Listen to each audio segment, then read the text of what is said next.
How many times did I told you this? When you go on horizontal overhangs, keep the Via Ferrata set plugged to the safety steel cable, but also plug the resting system. Look at what happened with these boys here. The brother crosses. Now we have the younger brother wanting to cross. He's clipped correctly with the Via Ferrata set plus the resting system, but look, he's disconnecting the resting system. Imagine that. He has it, but he stops thinking. Now he's starting to cross the segment. Good. Look what happens. He's locked there. He cannot make it, but transition from one segment to the other, the anchor point transition. What will be the repercussion? If he lets the grip go, he will fall, and now he will be how many meters? 1.5 meters below the safety steel cable. Almost impossible to recover from there. He gets scared. I don't know if you can see the grin on his face for the split second there while the brother was trying to clip the safety, to clip the resting system, but I've seen it with my eye. I was there watching. It's a fallacy. Don't try to prove to you, not to say to anyone else, how strong and brave you are, because there is nothing to prove on the mountain. Yes, it is good to do incremental jumps up in terms of performance, confidence, how you utilize the gear. And yes, with experience, years of experience, with repetition, you get to a point where you need less and less gear. This doesn't mean that it's not possible for you to get into a situation from where you'll no longer get out either without help or you'll not get out altogether.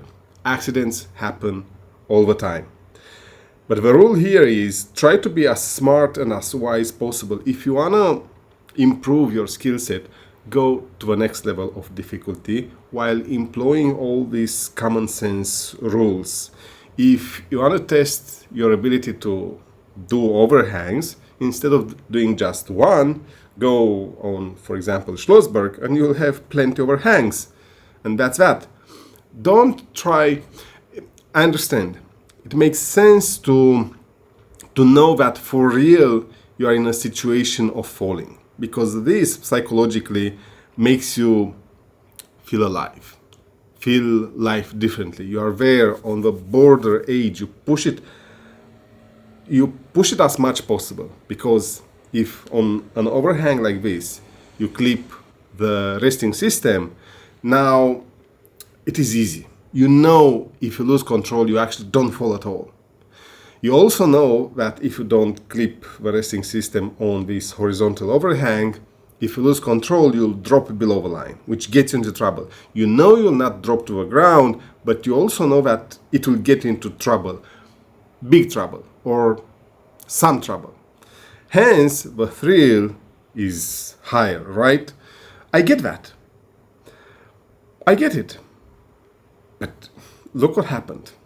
He's properly clipped there. Dad instructed them how to do it. On spot, on the spur of a moment, he's deciding not to do that. The right thing to do.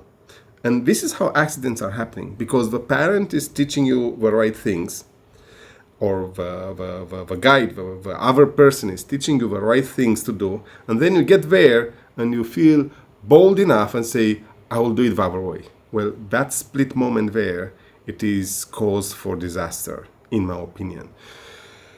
So, yes, I told you so many times, be wise and smart. Look what happened to this boy.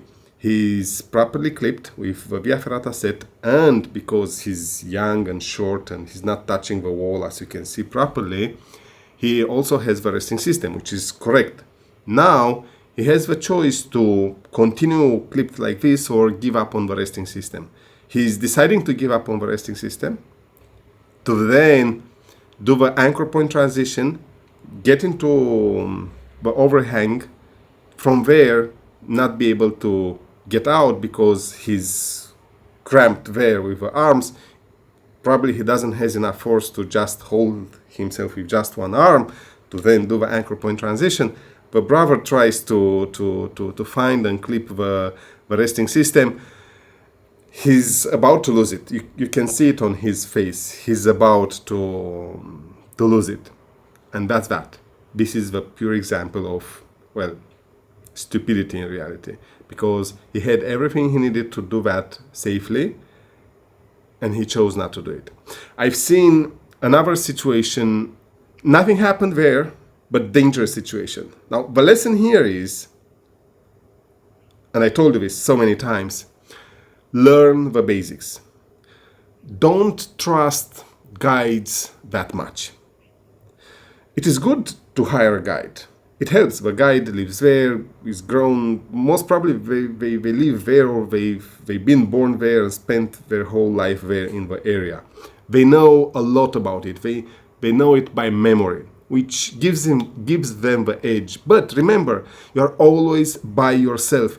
Yes, if the guide belays you, then that's that. You know the guide is taking extra care and effort to make sure you are safe. But in the majority of the cases, in reality, you are on your own. Even if, let's suppose, you get to a point where the guide will say, now I will belay you. From where you are to transition into the belayed situation, into the belayed context where you are now belayed and taken care by the guide, from where you are to there is the transition. When you make that transition, don't blindly trust the guide, and don't infer that because you have a guide and now he's belaying you, you are safe. Between where you are in that resting position and getting belayed is the transition. Anything can happen there. I've seen now these days a situation where the person was totally exposed, could have dropped to the ground, which is not good. So you have to understand your surroundings. Again, hire a guide, go with a friend, whatever you choose to do, but make sure you properly educate yourself. Make sure to learn the basic notes, the basics of activity. It doesn't have to be Via Ferrata. It can be rafting, for example. Make sure you know how to swim when you do rafting, for example. Make sure to understand topography, to understand your surrounding and also what the guide is doing or the people around you. You have to make sure when you transition from one situation to the other that you understand what happens there. Because otherwise, obliviously, you might step into a dangerous situation that might put your life in extreme danger. So yes, this is what happened with this family, great family. I admire the dad, I admire the boys. Well done, well done. This is Peter Levand Via Ferrata. I keep introducing it to you. Now, a word on the Via Ferrata I'm presenting to you. It's not Muren. It's not Stairways to Heaven, whatever you see on all social media. I'm not doing that. I'm choosing this Via Ferrata carefully. What I introduce to you and then through repetition keep speaking about that is through careful analysis. I think I know what I'm doing because I can just try to impress you with what I'm doing and where I'm going and push on the channel as many Via Ferrata possible to show off, oh, I can do them, I'm doing them, look at my lifestyle. First of all, my life, I have so many interruptions and then bad things happening you cannot imagine. It's not great. I'm just normal. I'm average. Yes, I'm great. I'm fantastic. I am lucky enough and grateful for many of the things in my life, but it also comes with a lot of difficulty.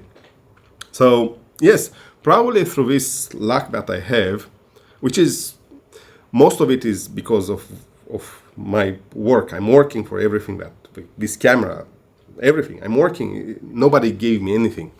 So probably through this luck, I could be able to portray myself differently and show you Via Ferrata differently.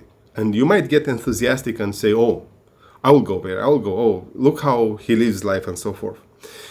In reality, there is no point for me to introduce you to Via Ferrata that are just easy.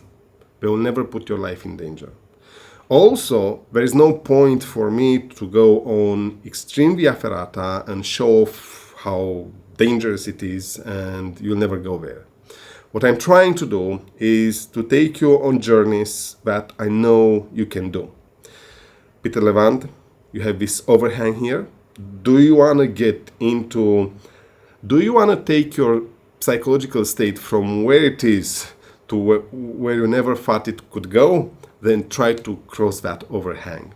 We have a subscriber to the channel. He did that the other day, which makes me happy. I don't think I ever spoke with him about it. Probably he's seen it on the channel. Probably I never asked. And with the boys, as in this case, he's not the subscriber to the channel, the man I'm showing in this video.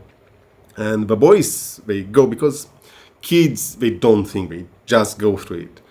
And then he did it, and he says, look, it made a mark on me, like an impact. It is just a segment, an overhang, but it is enough, which I agree. It is why I keep introducing this Peter Levand to you. It is a web of variants. At the end of the day, relatively easy. It has this overhang here plus another vertical with an interesting transition at the exit of a vertical at the end of it, which makes it a bit difficult, but otherwise that's that. The rest is relatively easy. It is wide enough, this web, to keep you busy for a couple of hours, which again is nice. So there is a reason why I'm introducing to you this Via Ferrata and keep going back. And you'll see on the channel I will post, because now I have a material on how I keep crossing this overhang of Peter Levand. There is a reason. And the reason is you. I'm trying to introduce you to something that you can actually do. Eventually, one by one, if you go through the process of training and acquiring the experience, you can do. Which is the aim, to make sure I'm helping you to stay as safe possible out there with a guide, with friends, or alone.